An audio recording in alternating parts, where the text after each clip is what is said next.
두 별의 시체가 충돌했습니다.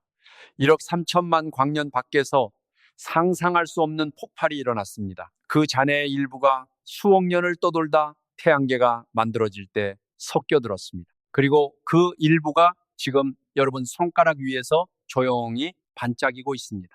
결혼 반지입니다. 우주에서 가장 폭력적인 충돌이 남긴 것이 가장 따뜻한 약속의 상징이 된 이 역설. 이야기의 끝에서 그 먼 길을 처음부터 함께 따라가 보겠습니다. 여러분 혹시 지금 손가락에 금반지를 끼고 계신가요? 아니면 언젠가 박물관이나 길거리에서 누군가 금장 신고를 걸친 모습을 보신 적이 있으실 겁니다. 우리는 금을 보면 단 1초의 망설임도 없이 그게 금이라는 걸 알아차립니다. 너무나도 익숙하니까요. 하지만 오늘 저희 파인만의 길에서 여러분께 아주 단순하고 근본적인 질문 하나를 던져보려고 합니다. 저는 장담할 수 있습니다. 여러분은 아마 이 질문에 쉽게 대답하지 못하실 겁니다. 금이라는 게 대체 뭘까요? 시장에서 얼마에 팔리는지, 금광에서 어떻게 캐내는지를 묻는 게 아닙니다. 금은 왜 하필 노란색일까요? 왜 그렇게 무거울까요? 왜 시간이 지나도 절대 까맣게 변색되거나 녹슬지 않는 걸까요? 물론 여러분은 금의 특징을 줄줄 읊을 수 있습니다. 부드럽지만 단단하고 반짝거리고 밀도가 높고 변하지 않는다. 이렇게 말이죠. 네, 전부 맞는 말입니다. 하지만 그건 금을 진짜로 이해한 게 아닙니다. 그건 그냥 이름표를 붙인 것에 불과해요. 이름표는 세상을 들여다보는 창문이 아닙니다. 창문처럼 보이게 색칠해 놓은 꽉 막힌 벽일 뿐이죠. 무언가의 이름을 붙이는 것과 그것을 진짜로 설명하고 이해하는 것은 완전히 다른 이야기입니다.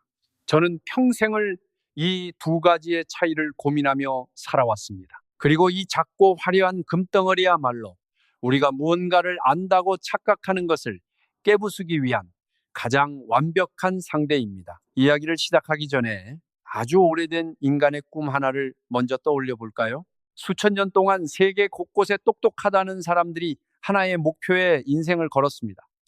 값싼 금속을 이를테면 납이나 수은 같은 것을 진짜 금으로 바꾸는 일이었죠. 우리는 그들을 연금술사라고 부릅니다. 그들은 이상한 기호를 그리고 화로에 불을 짓고 온갖 가루를 섞어가며 밤을 새웠습니다.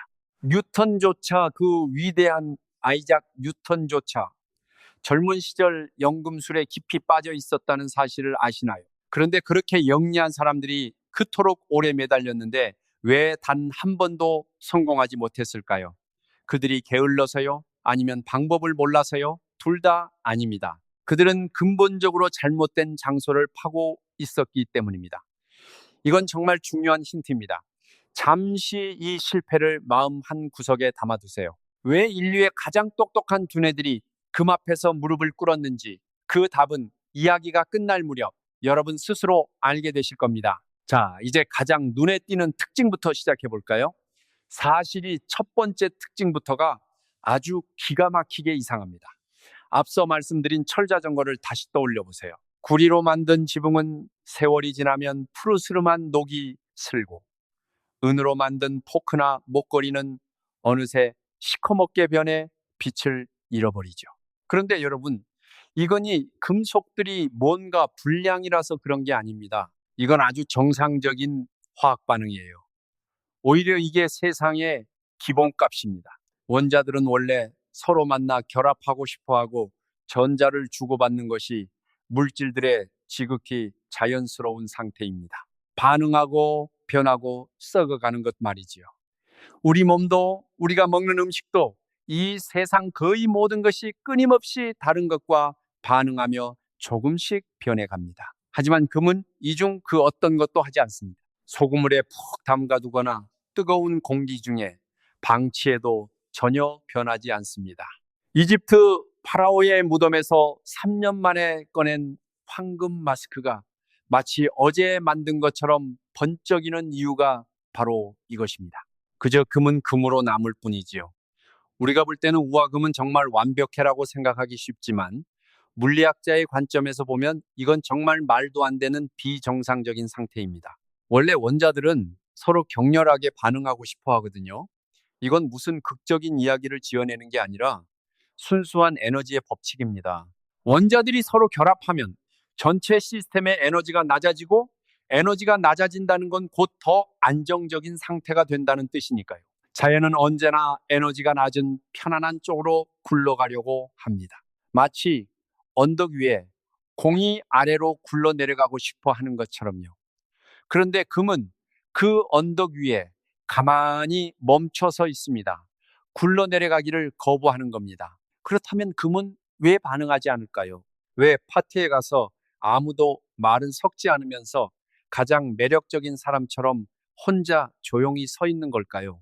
이 구조를 이해하려면 우리는 아주 작아져야 합니다. 엄청나게 작아져서 원자 속으로 들어가야 해요. 여러분은 학교 다닐 때 원자에 대해 어떻게 배우셨나요? 아마 가운데에 작은 원자핵이 있고 그 주변을 태양계의 행성들처럼 빙글빙글 도는 전자들의 모습을 떠올리실 겁니다.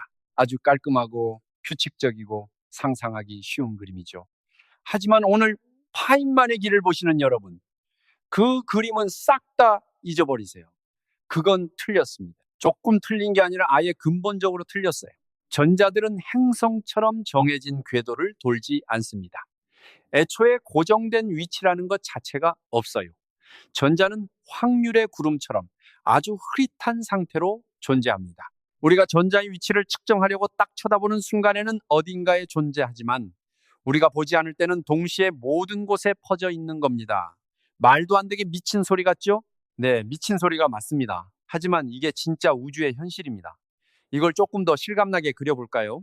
여러분이 어두운 방에서 벌 한 마리가 날아다니는 걸 아주 오래 노출된 사진으로 찍는다고 상상해 보세요. 사진에는 벌 한 마리가 또렷하게 찍히는 게 아니라 벌이 지나간 흔적이 뿌옇게 번진 구름처럼 나옵니다. 어떤 곳은 진하고 어떤 곳은 흐리죠. 진한 곳은 벌이 오래 머은 곳, 흐린 곳은 잠깐 스친 곳입니다. 원자 속 전자가 바로 이 뿌연 구름과 같습니다. 특정 위치에 저물어 있는 게 아니라 어디에 있을 확률이 높은지를 나타내는 흐릿한 존재하는 거예요. 우리는 이 전자의 구름을 궤도 함수, 즉 오비탈이라고 부릅니다. 이 오비탈들은 저마다 다른 모양을 가지고 있고 에너지가 다르며 원자 핵으로부터 떨어진 거리도 다릅니다. 어떤 건 공처럼 둥글고 어떤 건 아령이나 도넛처럼 기묘하게 생겼습니다. 그리고 여기서 아주 중요한 포인트가 나옵니다. 원자 핵에서 가장 멀리 떨어져 가장 바깥쪽을 떠도는 전자들이 바로 그 원자가 어떻게 행동할지를 결정합니다. 이 녀석들이 다른 물질과 반응을 할지 말지, 어떤 빛을 흡수할지, 반짝거릴지 아닐지를 전부 결정하는 사령관인 셈이죠. 원자의 깊숙한 안쪽의 전자들은 집안 살림에만 신경 쓰는 반면 바깥쪽 전자들은 바깥 세상과 직접 부딪히며 그 원자의 성격을 만들어 냅니다. 즉, 전자들의 움직임이 곧 원자의 성격입니다. 그러니까 여러분이 금을 제대로 이해하고 싶다면 금을 그저 덩어리진 금속으로만 생각해서는 안 됩니다. 그 안에 있는 전자들을 생각하셔야 해요. 양자역학이라는 아주 기묘한 법칙에 따라 특정한 춤을 추고 있는 전자들을 말이죠. 금의 모든 비밀은 이 춤의 안무 속에 숨어 있습니다. 그런데 여기서 학교 교과서에서는 제대로 알려주지 않는 진짜 재미있는 비밀이 등장합니다. 전혀 예상치 못한 이론이 튀어나오거든요. 금의 중심에 있는 원자에게는 양성자가 무려 79개나 들어 있습니다. 79개요. 이건 정말 어마어마하게 많은 숫자입니다. 아주 좁쌀만 원자핵에 엄청나게 강력한 플러스 전하가 꽉꽉 뭉쳐 있는 겁니다. 이토록 강력한 플러스 전하가 모여 있으면 바로 아인슈타인이 설명했던 그 유명한 현상이 일어납니다. 무언가가 엄청나게 빠르게 움직일수록 그 물체의 질량은 더 무거워집니다. 움직이기가 더 힘들어지는 관성이 커지는 거죠. 이건 우리의 일상적인 직관으로는 도무지 이해하기 어렵습니다. 우리가 사는 느릿한 세상에서는 결코 눈에 띄지 않으니까요. 하지만 빛의 속도에 가까워지면 이 효과가 무시무시하게 커집니다. 이것이 바로 그 유명한 특수 상대성 이론입니다. 금원자 핵격에 가장 가까이 붙어 있는 안쪽 전자들은 79개의 플러스 전하가 미친 듯이 강하게 끌어당기는 바람에 어마어마한 속도로 돌아갑니다. 그냥 비유적으로 빠르다는 게 아니라 진짜로 빛의 속도의 절반이 훌쩍 넘는 엄청난 속도에 도달합니다. 초속 15만 km가 넘는 속도입니다. 상상이 가시나요? 1초에 지구를 3바퀴 반이나 돌 수 있는 속도로 지금 여러분 손가락의 반지 안에서 전자들이 돌고 있는 겁니다. 이렇게 빛의 속도에 가까운 속도로 움직이게 되면 전자의 질량에 마법 같은 일이 벌어집니다. 전자가 무거워지는 겁니다. 이론적인 계산으로는 20몇 %나 더 무거워진다고 하죠. 전자가 뚱뚱하고 무거워지면 어떻게 될까요? 전자가 돌아다니는 구역인 오비탈이 쪼그라들면서 좁아집니다. 원자 핵 쪽으로 바짝 당겨지는 거죠. 무거운 물체일수록 더 작은 원을 그리며 도는 것과 비슷한 이치입니다. 그리고 이 현상은 금 원자 전체에 도미노 같은 연쇄 반응을 일으킵니다. 안쪽 전자들이 핵 쪽으로 바짝 당겨지면 그 빈자리를 메우려고 바깥쪽에 있던 전자들까지 안쪽으로 훅 끌려 들어옵니다. 에너지층 사이의 간격들이 완전히 뒤틀려 버리죠. 원래대로라면 있어야 할 자리에 전자가 없고 없어야 할 자리에 전자가 몰리는 그런 뒤틀린 지형이 만들어집니다. 만약 아인슈타인의 상대성 이론이 없었다면 금의 전자 구조는 지금과는 완전히 달랐을 겁니다. 물리학자들이 실제로 컴퓨터로 계산을 해봤습니다. 우리가 계산식에서 이 상대성 이론의 효과를 쏙 빼버리면 더 이상 우리가 아는 금이 나오지 않습니다. 은색을 띠고 훨씬 화학 반응을 잘하는 완전히 다른 낯선 금속이 되어버리지요. 다시 말해 상대성 이론이 없는 우주에서 금은 그냥 값싸고 흔한 은빛 쇠덩어리에 불과했을 겁니다. 금 특유의 그 따뜻하고 영롱한 노란빛, 우리가 사랑하는 그 황금색은 바로 아인슈타인의 상대성 이론이 만들어낸 시각적인 결과물입니다. 이건 정말 소름 돋는 일 아닙니까? 우리는 매일 맨눈으로 아인슈타인의 물리학을 보고 있는 겁니다. 상대성 이론이라고 하면 사람들은 보통 블랙홀이나 광속으로 날아가는 우주선이나 시간이 느려지는 아득한 이야기를 떠올립니다. 실험실에서나 겨우 확인할 수 있는 나와는 상관없는 이야기라고 생각하죠. 하지만 아닙니다. 잠시 이 사실을 머릿속에 가만히 담아보세요. 여러분이 손가락에 끼고 있는 그 반지는 사실 특수 상대성 이론의 조각을 얹고 다니는 것과 같습니다. 여러분이 금을 볼 때마다, 그리고 그게 노란색이라는 걸 깨달을 때마다 아인슈타인이 100년도 더 전에 종이 위에 수식으로 적어냈던 그 신비로운 현상이 여러분의 망막에 직접 닿고 있는 겁니다. 예물 반지를 주고받는 결혼식장에서도 사실은 조용히 상대성 이론이 반짝이고 있었던 셈이죠. 비교를 한번 해볼까요? 은의 원자 회계는 양성자가 47개 있습니다. 금보다 확실히 적죠. 32개나 적습니다. 그래서 은에서는 전자들이 빛의 속도에 가깝게 움직이는 상대론적 효과가 훨씬 약하게 일어납니다. 그래서 은은 은색으로 보이는 겁니다. 은은 눈에 보이는 모든 색깔의 빛을 골고루 흡수하고 반사하기 때문에 색깔에 있어서는 거의 중립적이죠. 그래서 우리 눈에는 아무 색도 치우치지 않은 하얀 금속빛으로 보입니다. 하지만 금은 다릅니다. 이 쪼그라든 전자 구조 때문에 금은 유독 파란색 빛을 꿀꺽 삼켜버립니다. 파란빛과 보랏빛을 흡수해버리는 거예요. 파란 빛이 흡수되어 사라지니까 우리 눈에 반사되어 돌아오는 빛은 파란색이 빠진 나머지 색깔, 즉 노란색과 주황색이 섞인 그 따뜻한 황금색이 되는 겁니다. 이건 한편의 시가 아닙니다. 지금 여러분 눈앞에서 실시간으로 벌어지고 있는 양자 화학입니다. 여기서 잠깐 아주 재미있는 옆길로 세워볼까요? 상대성 이론이 금액에게만 장난을 친 게 아니거든요. 그 옆집에 사는 원소 하나에게도 똑같은 장난을 쳤습니다. 바로 수은입니다. 온도계 안에서 은빛으로 찰랑거리는 그 액체 금속 말이죠. 여러분, 세상에 존재하는 수많은 금속 중에서 왜 하필 수은만 상온에서 액체일까요? 철도, 구리도, 금도, 은도 전부 딱딱한 고체인데 왜 수은은 물처럼 흘러다닐까요? 놀라지 마세요. 이것 역시 상대성 이론 때문입니다. 수은도 금처럼 무거운 원자핵을 가지고 있어서 안쪽 전자들이 어마어마한 속도로 돕니다. 그 바람에 전자들이 원자핵에 지나치게 꽉 붙잡혀서 옆에 있는 다른 수은 원자와 손을 잡을 여유가 없어져 버립니다. 서로 헐겁게 겨우 붙어 있으니 조금만 따뜻해져도 미끄러지듯 흘러내리는 거죠. 그래서 수은은 액체입니다. 우리가 온도계를 볼 때 쫓아온 아인슈타인의 물리학이 손짓하고 있었던 겁니다. 참 놀랍지 않나요? 그럼 다시 금의 화학 반응 이야기로 돌아가 볼까요? 금은 왜 녹슬지도 않고 반응하지도 않을까요? 이제 여러분은 그 이유를 어렴풋이 짐작하실 겁니다. 이유도 똑같습니다. 상대성 이론 때문에 가장 바깥쪽 전자들마저 원자핵에게 꽉 묶여서 안으로 단단히 당겨져 있기 때문입니다. 이 전자들을 떼어내는 건 너무나도 어려운 일입니다. 다른 원자와 전자를 공유하는 것도 거의 불가능에 가깝죠.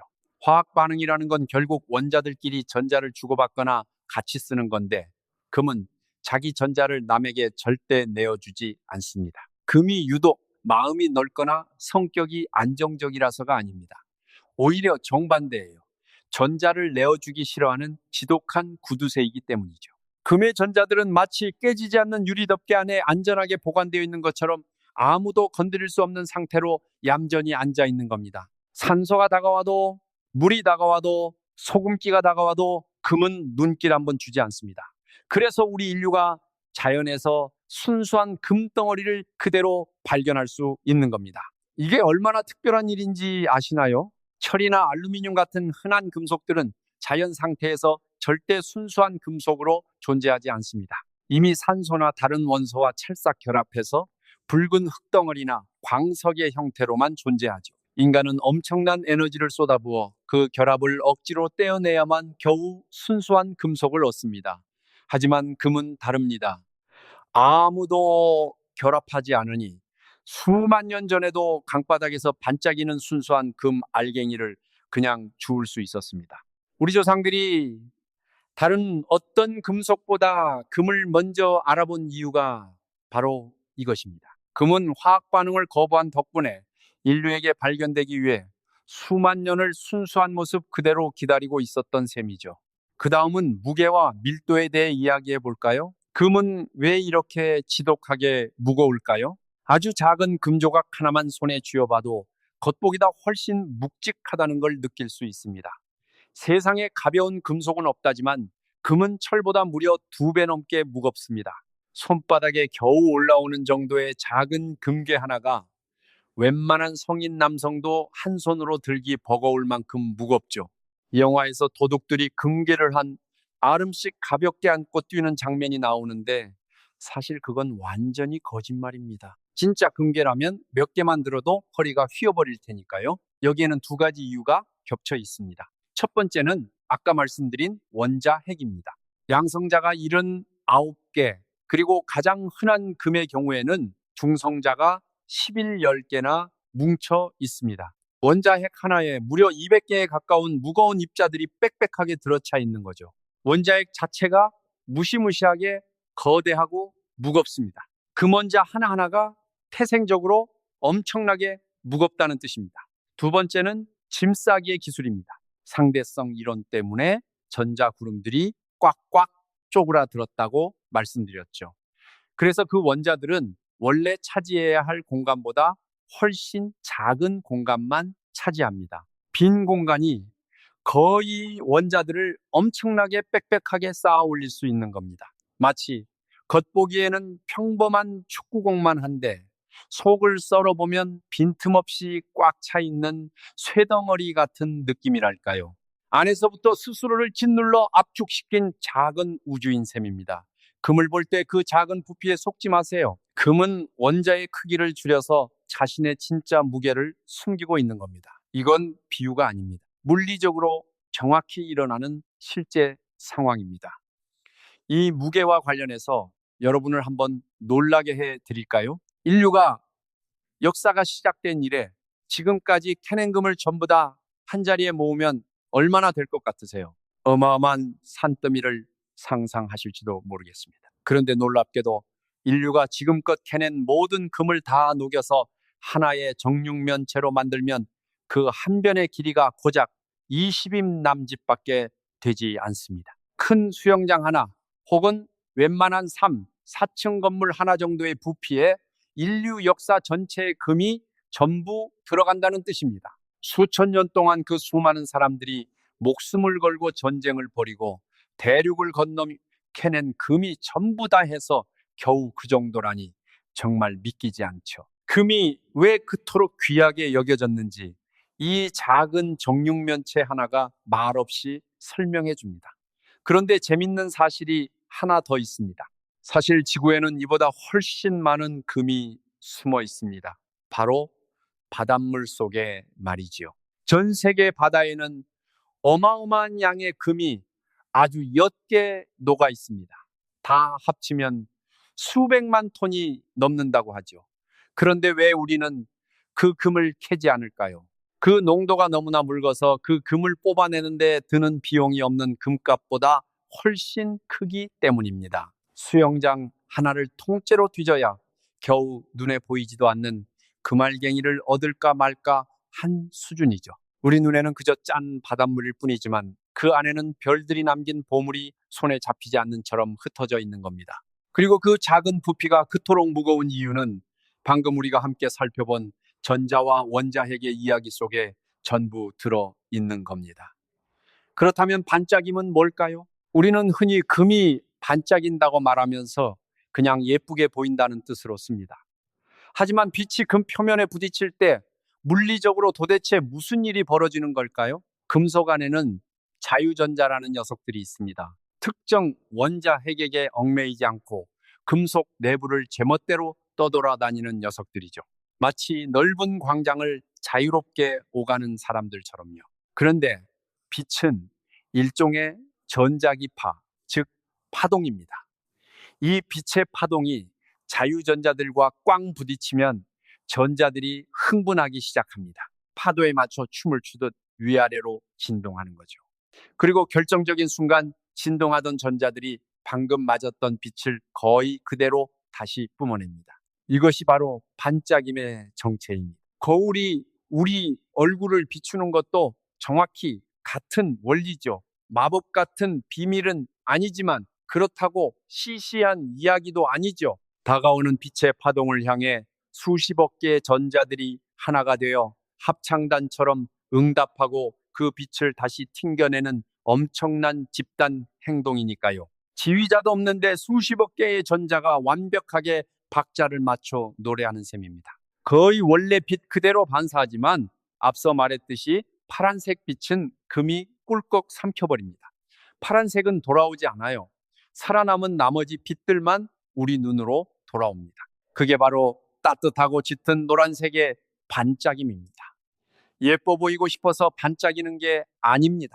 양자역학과 상대성 이론이 멱살을 잡고 그렇게 반짝일 수밖에 없도록 강제하기 때문에 반짝이는 겁니다. 그런데 금의 이 놀라운 성질들은 단지 장신구에만 쓰이는 게 아닙니다. 오늘날 우리 문명은 사실 금 없이는 단 하루도 돌아가지 못합니다. 지금 여러분이 이 영상을 보고 계신 그 스마트폰, 그 컴퓨터 안에도 아주 미세한 금이 들어 있습니다. 왜일까요? 금은 전기가 아주 잘 통하는 데다 절대 녹슬거나 부식되지 않기 때문입니다. 다른 금속은 시간이 지나면 접촉 부위가 산화되어 전기 신호가 끊기지만 금은 10년, 20년이 지나도 처음 그대로 신호를 완벽하게 전달합니다. 그래서 정말 중요한 회로의 연결 부위에는 반드시 금이 쓰입니다. 여러분이 매일 쓰는 전자기의 심장 속에 별의 파편이 조용히 신호를 나르고 있는 겁니다. 우주로 눈을 돌려볼까요? 우주로 나간 인공위성과 우주선의 표면은 종종 얇은 금박으로 덮여 있습니다. 텔레비전에서 반짝이는 금색 담요를 두은 위성을 보신 적이 있으실 겁니다. 그건 장식이 아닙니다. 금미 태양의 해로운 적이선열을 아주 효율적으로 반사해내기 때문에 극한의 우주 환경에서 장비의 온도를 지켜주는 방패 역할을 하는 겁니다. 심지어 달에 발자국을 남긴 아폴로 우주 비행사들의 헬멧, 그 얼굴 가리개에도 아주 얇은 금이 발려 있었습니다. 태양의 강렬한 빛으로부터 우주인의 눈과 얼굴을 보호하기 위해서였죠. 인간이 지구를 벗어나 달까지 걸어갈 때 그 눈앞을 지켜준 것도 결국 수십억 년 전 별들의 죽음에서 태어난 금이었던 셈입니다. 의학의 세계에서도 금은 조용히 활약합니다. 금은 우리 몸속에 들어가도 화학 반응을 하지 않아 독성이 없기 때문에 아주 오래전부터 치과 치료나 특정 질환의 치료에 쓰여왔습니다. 요즘에는 과학자들이 금을 상상도 못할 만큼 작게 나노 크기의 알갱이로 만들어 암세포를 공격하는 연구까지 하고 있지, 금이 아무도 반응하지 않는다는 바로 그 성질, 처음에는 그저 신기하게만 보였던 그 고집스러운 성질이 사람의 몸속에서 병을 치료하는 열쇠가 되고 있는 겁니다. 하나의 근본적인 물리 법칙이 반지가 되고 스마트폰이 되고 우주선이 되고 약이 됩니다. 세상을 깊이 이해한다는 건 바로 이런 겁니다. 여기서 금의 또 다른 놀라운 성질 하나를 그냥 지나칠 수가 없네요. 바로 금이 얼마나 무를 수 있는가 하는 겁니다. 금은 모든 금속 중에서 가장 잘 펴지고 늘어나는 금속입니다. 이게 얼마나 극단적인지 한번 상상해 보세요. 단 1그의 금, 그러니까 작은 콩알 하나만도 못한 양의 금을 숙련된 장인이 정성껏 두드리면 방 한 칸을 통째로 덮을 만큼 넓은 금박으로 수있습니다. 얼마나 얇게 수있느냐 하면 그 두께가 원자 몇백 개를 겹친 정도밖에 되지 않습니다. 머리카락 한 올보다도 수백 배나 얇은 거죠. 이렇게 얇게 편 금박은 어찌나 얇은지 빛을 완전히 반사하지 못하고 일부를 통과시킵니다. 그런데 그 통과한 빛을 보면 놀랍게도 노란색이 아니라 푸르스름한 초록빛으로 보입니다. 왜냐하면 금은 파란빛을 삼킨다고 했지만 이렇게 극단적으로 얇아지면 오히려 반대편으로 초록빛을 슬쩍 흘려보내기 때문이죠. 같은 금덩어리인데 두께 하나 때문에 이렇게 다른 얼굴을 보여줍니다. 왜 금이 이토록 잘 펴질까요? 이것 역시 전자들 덕분입니다. 금 원자들 사이를 자유롭게 오가는 그 전자들이 원자들이 서로 미끄러져도 결합이 끊어지지 않도록 부드럽게 이어주는 접착제 역할을 하기 때문입니다. 그래서 아무리 두드리고 느려도 부서지 않고 유연하게 형태를 바꾸는 거죠. 유리는 두드리면 깨지지만 금은 두드리면 춤을 춥니다. 그런데 그토록 아무도 반응하지 않는 이 고집불통 금에도 딱 하나 약점이 있습니다. 옛날 연금술사들이 우연히 발견한 아주 특별한 액체가 있는데요. 바로 왕수라고 불리는 것입니다. 왕들의 물이라는 뜻이죠. 이건 두 종류의 강한 산을 특정 비율로 섞어 만든 액체인데 신기하게도 이 왕수만은 금을 녹일 수 있습니다. 세상 어떤 산에도 눈 하나 깜짝 안 하던 금이 이 왕수 앞에서는 스르르 녹아내리죠.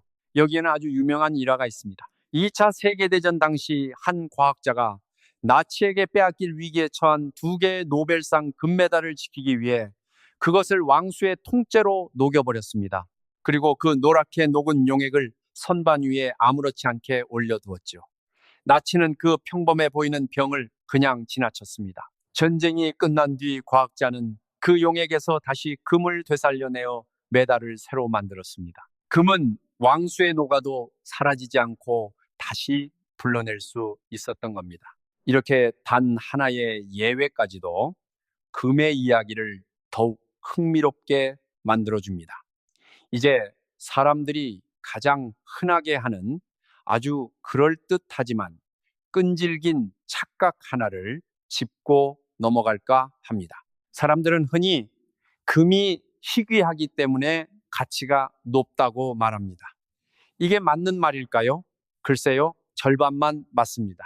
희귀하다는 사실은 시장에서 금값이 비싸게 매겨지는 이유를 설명해 줍니다. 하지만 단순히 희귀하다는 사실 하나만으로는 수천 년 동안 수많은 대륙에서 서로 만난 적도 없는 다양한 문명들이 약속이라도 한 듯이 금을 화폐와 장신구 영원의 상징으로 선택한 이유를 설명하지 못합니다. 아메리카 대륙의 잉카 사람들도 이집트의 파라오도 중국의 황제도 서로 한 번도 만난 적 없이 똑같이 금에 열광했습니다. 이건 그냥 우연이라고 하기에는 너무나 이상한 일치입니다. 한번 냉정하게 따져볼까요? 플래티넘, 즉 백금은 금보다 훨씬 희귀합니다. 오스이라는 금속은 금보다 밀도가 더 높죠. 이리은 훨씬 더 단단합니다. 로체는 심지어 가격이 더 비싸고요. 만약 희귀함 하나만이 답이었다면 인류는 진작에 이 금속들을 화폐로 삼았어야 합니다. 하지만 이 금속들 중 그 어떤 것도 인류 경제의 굳건한 기초가 되지는 못했습니다. 왜 하필 금이었을까요? 왜냐하면 금은 다른 어떤 원소도 흉내낼 수 없는 완벽한 특징들을 동시에 모두 갖추고 있기 때문입니다. 하나하나 따져보죠. 독성이 없습니다. 화학 반응을 하지 않으니 사람 피부에 닿아도 알레르기를 일으키지 않고 공기나 물에 부식되지도 않습니다. 불에 달구어 두드리면 원하는 모양으로 부드럽게 가공할 수 있지만 일단 식으면 그 형태를 완벽하게 유지할 만큼 안정적이죠. 너무 단단하기만 한 금속은 도구로 두드려 화폐나 장신구를 만들 수가 없습니다. 너무 잘 반응하는 금속은 손 안에서 녹슬어 사라져 버립니다. 너무 흔한 금속은 가치를 지닐 수가 없고요. 그런데 금은 이 모든 조건 사이에 아슬아슬한 균형에 절묘하게 자리 잡고 있습니다. 게다가 시각적으로도 대체 불가능합니다. 세상 어떤 물질에도 없는 이 특별한 황금색을 띠고 있고 수천 년이 지나도 절대 색이 변하지 않습니다. 그러니 어느 문명이든 손에 쥐어 보기만 하면 본능적으로 알아차렸던 겁니다. 아, 이것이야말로 영혼을 담을 수 있는 물질이구나. 인류가 금을 선택한 건 우연이나 역사의 장난이 아닙니다. 인류 문명의 기초는 사실 원자 물리학이 미리 써내려간 대본이었습니다. 금을 이토록 쓸모있게 만든 모든 특징들은 금의 전자 구조에서 나오고 그 전자 구조는 양자역학과 상대성 이론에서 온 겁니다. 다시 말해 문명이 무작위로 금을 고른 게 아닙니다. 물리학이 금을 완벽한 물질로 만들어 놓았고 인류는 그저 본능적으로 거기에 끌렸을 뿐이지요. 여러분이 결혼 반지에 금을 쓰는 것도 사실은 수십억 년 전에 결정된 물리법칙을 따르고 있는 겁니다. 자, 이쯤에서 아까 마음 한구석에 담아두라고 했던 연금술사 이야기를 다시 꺼내볼까요? 왜 그 똑똑한 사람들은 값싼 납을 금으로 바꾸지 못했을까요? 이제 여러분은 그 답을 아실 겁니다. 그들은 화학의 방법으로 금을 만들려고 했습니다. 이 가루와 저 가루를 섞고 끓이고 태우면서요. 하지만 하나의 원소를 다른 원소로 바꾼다는 건 전자를 이리저리 옮기는 화학의 문제가 아닙니다. 그건 원자핵 자체를 뜯어야 하는 문제입니다. 나의 원자핵에는 양성자가 62개 있고 금은 79개죠. 금을 만들려면 나의 원자핵에서 양성자를 정확히 3개 뽑아내야 합니다. 그런데 원자핵을 건드리는데 필요한 에너지는 화학 반응에 필요한 에너지보다 수백만 배나 큽니다. 연금술사들의 화로 불로는 어림도 없는 일이었죠. 그들은 벽을 두드리는 망치로 지구 반대편에 닿으려 했던 셈입니다. 도구 자체가 애초에 문제의 규모에 맞지 않았던 겁니다. 재미있는 사실을 하나 알려드릴까요? 오늘날 우리는 실제로 다른 금속을 금으로 바꿀 수 있습니다. 입자가속기라는 거대한 장치 안에서 원자핵끼리 어마어마한 속도로 충돌시키면 정말로 금원자가 몇 개 만들어집니다. 연금술사들의 꿈이 마침내 이루어진 셈이죠. 하지만 여기에는 우스운 반전이 있습니다. 그렇게 만든 금 몇 알갱이의 값이 실제 금값의 수십억가 넘게 든다는 겁니다. 자연이 별들의 죽음 속에서 공짜로 만들어낸 것을 인간이 흉내내려면 상상도 못할 비용을 치러야 하는 거예요. 그러니 지금 여러분 손가락 위에 금이 얼마나 대단한 것인지 다시 생각해 보세요. 그것은 인간의 어떤 기술로도 값싸게 흉내낼 수 없는 오직 우주만이 만들 수 있는 물질입니다. 그럼 대체 이 엄청난 금은 어디서 만들어진 걸까요? 여기서부터 이야기는 훨씬 더 거대해집니다. 우주적 스케일로 말이지요. 우리 태양 같은 평범한 별들 안에서는 수소가 핵융합을 통해 헬륨으로 변합니다. 이때 엄청난 에너지가 풀려나오면서 별이 빛나고 우주를 밝히죠. 지금 여러분의 창밖을 비추는 저 햇빛도 사실은 태양 한복판에서 벌어지는 핵융합의 부스러기 빛입니다. 별이 우리 태양보다 훨씬 거대하다면 이 융합은 멈추지 않고 계속됩니다. 헬륨은 탄소로, 탄소는 산소로 변하며 주기율표를 따라 계속해서 더 무거운 원소들을 만들어냅니다. 우리 몸을 이루는 탄소도 우리가 숨쉬는 산소도 전부 이렇게 별들의 뱃속에서 요리된 것들이죠. 그렇게 만들어진 원소들이 철에 도달할 때까지 이야기는 계속됩니다. 그런데 철은 아주 특별한 벽입니다. 철은 별의 핵융합이 도달할 수 있는 마지막 종착이거든요.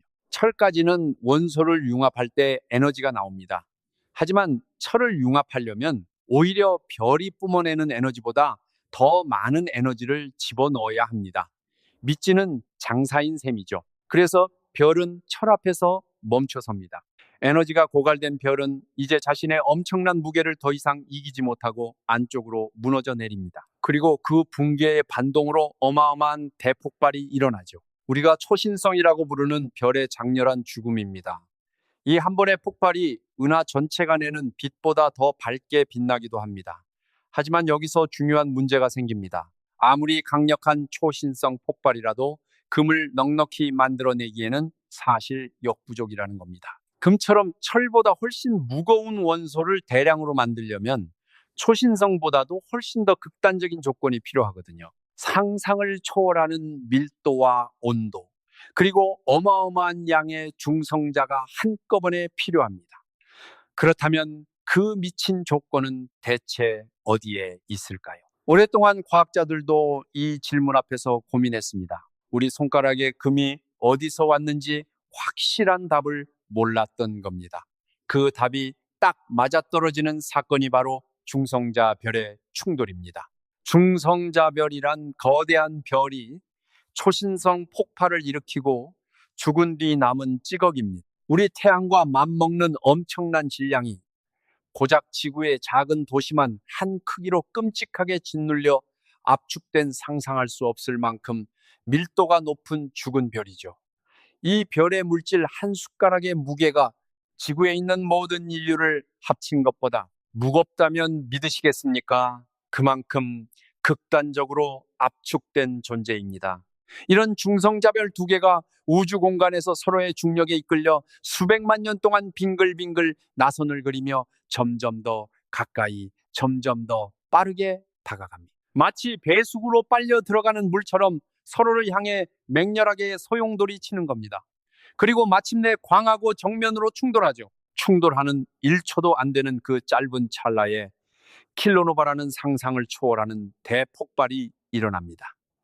이 폭발의 순간 원자핵들이 미쳐 부서지기도 전에 엄청난 속도로 중성자들을 억지로 쑤셔 넣을 수 있을 만큼 강력한 중성자 폭풍이 몰아칩니다.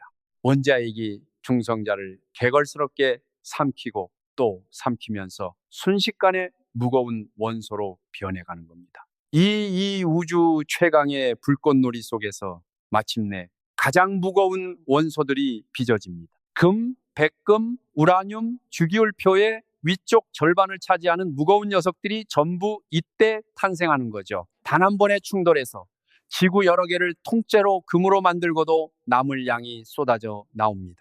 이건 단지 이론일 뿐이라고 생각하실지도 모르겠습니다. 하지만 놀랍게도 인류는 이 장면을 실제로 목격했습니다. 지난 2017년 과학자들이 오랫동안 기다려온 순간이 찾아왔습니다. 지구에서 무려 1억 3천만 광년이나 떨어진 곳에서 두 중성자별이 충돌하며 만들어낸 시공간의 잔물결이 라이고라는 정밀한 관측 장비에 잡힌 겁니다. 아인슈타인이 100년 전에 존재를 예언했던 중력파가 실제로 지구에 도착한 거죠. 그리고 전 세계의 망원경이 일제히 그곳을 향했을 때 과학자들은 그 폭발의 빛 속에서 새로 만들어진 금과 백금의 흔적을 실제로 확인했습니다. 이론이 눈앞에서 증명되는 순간이었습니다. 우리는 이제 확실히 압니다. 금은 별의 시체들이 충돌하는 우주적 대참사 속에서 태어난다는 사실을요. 지금 이 이야기를 하는 순간에도 저 먼 우주 어딘가에서는 새로운 금이 만들어지고 있을 겁니다. 지금 여러분의 손가락에 끼워져 있는 그 금반지는 수십억 년 전 우리가 상상조차 할 수 없을 만큼 아득히 먼 우주에서 벌어진 별들의 대참사가 낳은 결과물입니다. 중성자별이 충돌하며 우주 공간으로 흩진 그 원소들은 캄캄한 우주를 수억 년 동안 정처 없이 떠돌았습니다. 그러다 우리 태양계가 갇히던 시절 그 회전하는 먼지 구름 속에 슬이 섞여 들어왔고 펄펄 끓는 초기 지구의 깊은 곳으로 무겁게 가라앉았습니다. 그리고 다시 아득한 세월이 흘러 인간이 그 땅을 파내어 금을 꺼냈고 불로 녹이고 망치로 두드려 반짝이게 다듬은 뒤에 지금 바로 여러분의 손 위에 올려놓은 겁니다. 별의 죽음에서 여러분의 손가락까지 상상도 못할 긴 여정을 건너온 것이죠. 우리는 흔히 사람을 가리켜 별의 먼지로 만들어졌다고 낭만적으로 말하죠. 하지만 여러분이 가진 금은 그 낭만을 한참 넘어선 겁니다. 우주에서 가장 끔찍하고 극단적인 대재앙 두 별의 시체가 부딪히는 그 지옥 같은 순간이 남긴 파편을 여러분은 지금 몸에 지니고 다니는 셈이니까요. 사랑하는 사람에게 건네는 그 반지 안에 우주에서 가장 격렬한 폭력의 기억이 잠들어 있다니. 이 얼마나 기묘하고 아름다운 역설입니까? 자, 오늘 파인만의 길을 찾아주신 여러분께 이제 솔직하게 고백할 것이 하나 있습니다. 저는 방금 금이 왜 노란색인지 설명해 드렸습니다. 그 뒤에 숨어 있는 상대성 이론을 보여드렸죠. 왜 녹슬지 않는지, 왜 반짝이는지, 왜 무거운지, 왜 연금술사들이 실패했는지, 심지어 우주 어디서 날아왔는지까지 전부 설명해 드렸습니다. 제가 한 말은 전부 사실입니다. 물리학적으로 맞고 수학적 계산도 완벽하게 맞아떨어집니다. 하지만 지금부터가 정말 중요한 부분입니다. 사람들은 보통 이 부분에 오면 불편해하며 설명을 멈추거나 슬쩍 피하려고 합니다. 마치 과학이 여기서 패배하는 것처럼 들리거든요. 하지만 저는 피하지 않겠습니다. 우리는 전자가 고정된 위치를 가지지 않는다는 걸 알고 있습니다. 그걸로 아주 정밀한 계산도 할 수 있고 소수점 아래 수십 자리까지 완벽하게 맞는 예측을 해냅니다. 인류가 만든 그 어떤 이론보다도 정확한 예측을요. 하지만 우리는 도대체 왜 전자들이 고정된 위치를 가지지 않는 건지는 아직 모릅니다. 양자역학이 왜 하필 이런 기묘한 방식으로 작동하는지 모릅니다. 왜 확률이라는 불확실한 것이 자연을 설명하는 가장 기본적인 언어인지, 우리가 무언가를 관측한다는 행위 자체가 왜 그 결과를 바꿔버리는지 그 근본적인 이유는 알지 못합니다. 우리는 그저 자연이 그렇게 하더라 하는 것을 발견했을 뿐입니다. 우리에게는 설명이 있습니다. 아주 훌륭하고 정확한 설명이 있지요. 하지만 설명할 수 있다고 해서 그 본질을 완벽히 이해했다는 뜻은 아닙니다. 이 둘은 다릅니다. 여러분이 하늘로 던진 공이 어떤 포물선을 그리며 떨어질지 수학으로 완벽하게 계산하고 설명할 수 있다고 칩시다. 그렇다고 해서 여러분이 중력이라는 게 근본적으로 도대체 무엇인지 안다고 말할 수는 없는 것과 같습니다. 왜 질량을 가진 물체는 서로를 끌어당길까요? 우리는 그 힘의 크기를 정확히 계산할 수 있지만 왜 그런 힘이 존재하는지 그 밑바닥의 이유는 여전히 수수께끼입니다. 우리가 지금 손에 쥐고 있는 물리학의 밑바닥에는 우리가 아직 답을 찾지 못한 훨씬 더 깊고 근본적인 질문들이 조용히 숨어 있습니다. 우주는 도대체 왜 양자역학 같은 이상한 법칙이 지배하는 것일까요? 저는 우리가 아직 이걸 모른다는 사실이 전혀 우울하지 않습니다. 오히려 가슴이 뛸 정도로 흥분됩니다. 이건 우리가 앞으로 알아내야 할 무언가가 아직 남아있다는 뜻이니까요. 인류의 탐험이 여기서 끝난 게 아니라는 뜻입니다. 만약 우리가 세상의 모든 걸 이미 다 알아버렸다면 그것만큼 재미없는 세상이 또 있을까요? 모른다고 인정하는 건 과학의 실패가 아닙니다. 그것이 과학이 할 수 있는 가장 정직하고 용기 있는 선언입니다. 우리는 지금 여기까지 왔고 우리의 지식은 일단 여기서 잠시 멈춰서 다음 문이 열리기를 두근거리며 기다리고 있는 겁니다. 금은 거울과 같습니다. 인간의 허영심을 비추는 거울이 아니라 우리가 세상을 이해하는 방법 그 자체를 비추는 거울이죠.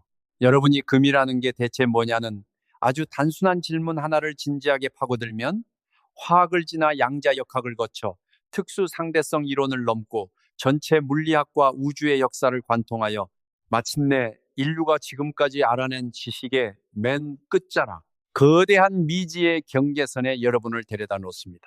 하나의 작은 질문이 온 우주를 관통하는 실이 되는 겁니다. 오늘 제가 여러분께 꼭 남기고 싶은 원칙이 바로 이겁니다. 복잡한 방정식이나 수학 공식이 아닙니다. 어떤 질문이든 충분히 깊게 파고들어 묻는다면 그 세상 모든 질문은 결국 가장 깊은 진리와 맞닿아 있다는 사실입니다. 어린아이가 순진하게 묻습니다. 엄마, 금은 왜 노란색이에요? 얼핏 들으면 아주 사소하고 단순한 질문이죠. 하지만 이 질문에 대한 가장 정직하고 깊은 대답은 아인슈타인을 불러오고 양자역학을 깨우고 죽어가는 별들을 소환하고 우주적인 대폭발을 거쳐야만 합니다. 그리고 마지막에는 아직 우리는 이 우주의 비밀을 완벽하게 이해하지는 못했단다라는 솔직한 고백으로 끝나야 하지요. 이건 과학의 약점이 아닙니다. 이것이야말로 과학이 가진 가장 아름다운 매력입니다. 세상에는 이런 질문들이 사방에 널려 있습니다. 하늘은 왜 팔까요? 얼음은 왜 물에 뜰까요? 우리는 왜 잠을 자야 할까요? 어느 것 하나 진지하게 파고들면 결국 자연의 가장 깊은 법칙과 맞닿게 됩니다. 아이의 눈으로 세상을 보는 것, 당연해 보이는 것 앞에서 왜냐고 묻기를 멈추지 않는 것, 그것이야말로 과학하는 사람의 가장 큰 무기입니다. 우리는 나이가 들수록 그 질문하는 능력을 잃어버립니다. 금은 그냥 금이고 하늘은 그냥 파랗다고 여기며 지나쳐버리죠. 하지만 오늘 여러분은 그 잃어버렸던 질문의 눈을 잠시나 되찾으셨을 겁니다. 진짜 놀라운 건 우리가 아직 세상의 모든 걸 모른다는 사실이 아니에요. 정말로 경이롭고 놀라운 건 인간의 작은 호기심과 수학이라는 도구만으로 우리가 이 우주의 비밀을 이토록 깊은 곳까지 파헤치고 여기까지 왔다는 사실입니다. 우리는 금속 덩어리의 색깔 하나를 아인슈타인의 물리학과 연결할 수 있는 존재입니다. 지구에서 캐낸 무거운 원소의 뿌리를 쫓아 수십억 년 전 죽은 별들의 거대한 충돌까지 추적할 수 있지요. 인간의 육관으로는 절대 직접 볼 수 없는 원자 속 전자의 움직임을 오직 수학이라는 언어로 그려내고 증명할 수 있습니다. 이 작고 연약한 존재가 우주의 시작과 끝을 향해 손을 뻗고 있는 겁니다. 우리가 일상에서 너무나 훌륭하게 이 과학의 결과를 누리고 있기 때문에 가끔은 우리가 얼마나 말도 안 되게 기적적인 성취를 이루고 있는지 잊어버리곤 합니다. 이제 다시 여러분의 금반지를 내려다보시죠. 이 금덩어리는 어제와 똑같습니다. 질량도 똑같고 안쪽에서 비명을 지르며 쪼그라든 79개의 양성자도 똑같고 파란빛을 꿀꺽 삼키며 화학 반응을 거부하는 수십억 년 동안 살아남은 그 전자구름도 그대로입니다. 금은 단 한순간도 변하지 않았습니다. 하지만 저는 오늘 이 영상을 보신 여러분의 눈빛만은 달라졌기를 바랍니다. 아니, 정말로 다르게 보실 거라고 믿습니다. 단순히 제가 과학적 사실들을 나열했기 때문이 아닙니다. 어려운 사실들은 내일이면 다 까먹으셔도 좋습니다. 양성자가 몇 개인지, 전자가 얼마나 빠른지 그런 숫자들은 잊으셔도 괜찮아요. 중요한 건 우리가 오늘 함께 가장 근본적인 질문을 던졌고 마치 양파 껍질을 까듯 한 겹 한 겹 더 깊은 곳으로 내려가는 여정을 끝까지 함께 했다는 사실입니다. 이제 여러분은 겉으로 보이는 금의 표면 아래 진정 무엇이 숨쉬고 있는지 아시게 되었습니다. 물리학에 하는 일이 바로 이겁니다. 세상을 그저 건조하게 설명하는 게 아니라 세상을 바라보는 우리의 시선을 완전히 뒤바꾸어 버리는 것 말이죠. 이제 여러분의 눈에는 그냥 노란 금속이 보이는 게 아닐 겁니다. 여러분은 상대성 이론을 보고 계십니다. 원자 속 전자들의 보이지 않는 춤을 보고 계십니다. 지구가 태어나기도 전 수십억 년 전 우주에서 일어났던 별들의 끔찍한 장례식에서 뿜어져 나온 빛을 보고 계신 겁니다. 그리고 마침내 인간이 도달한 지식의 한계선과 그 너머에서 우리를 조용히 기다리고 있는 다음 질문의 숨결을 함께 느끼고 계신 겁니다. 지금 여러분이 손에 쥐고 있는 건 그저 시장에서 비싸게 팔리는 물건이 아닙니다. 그것은 우주에 영원히 깃든 조각이며 우리가 우주를 이해할 수 있다는 그 놀라운 사실의 증거입니다. 여기까지 긴 이야기 함께 해주셔서 진심으로 감사드립니다. 존경하는 파인만의 길 구독자 여러분, 오늘 영상이 여러분의 세상을 보는 눈을 조금이라도 넓혀 주었다면 구독과 좋아요 그리고 알림 설정 잊지 마시고요. 도로 설정과 알림 설정이지 잊지 마시고요. 다음에는 또 어떤 평범한 것 속에 숨은 우주의 비밀을 함께 파헤쳐 볼지 벌써부터 설렙니다. 저는 다음 영상에서 더 흥미롭고 놀라운 이야기를 들고 다시 찾아오겠습니다. 오늘 밤 잠들기 전에 여러분 주변에 아주 평범한 물건 하나를 골라 저건 대체 뭘까 하고 한번 물어보세요. 그 질문이 바로 우주로 향하는 문입니다.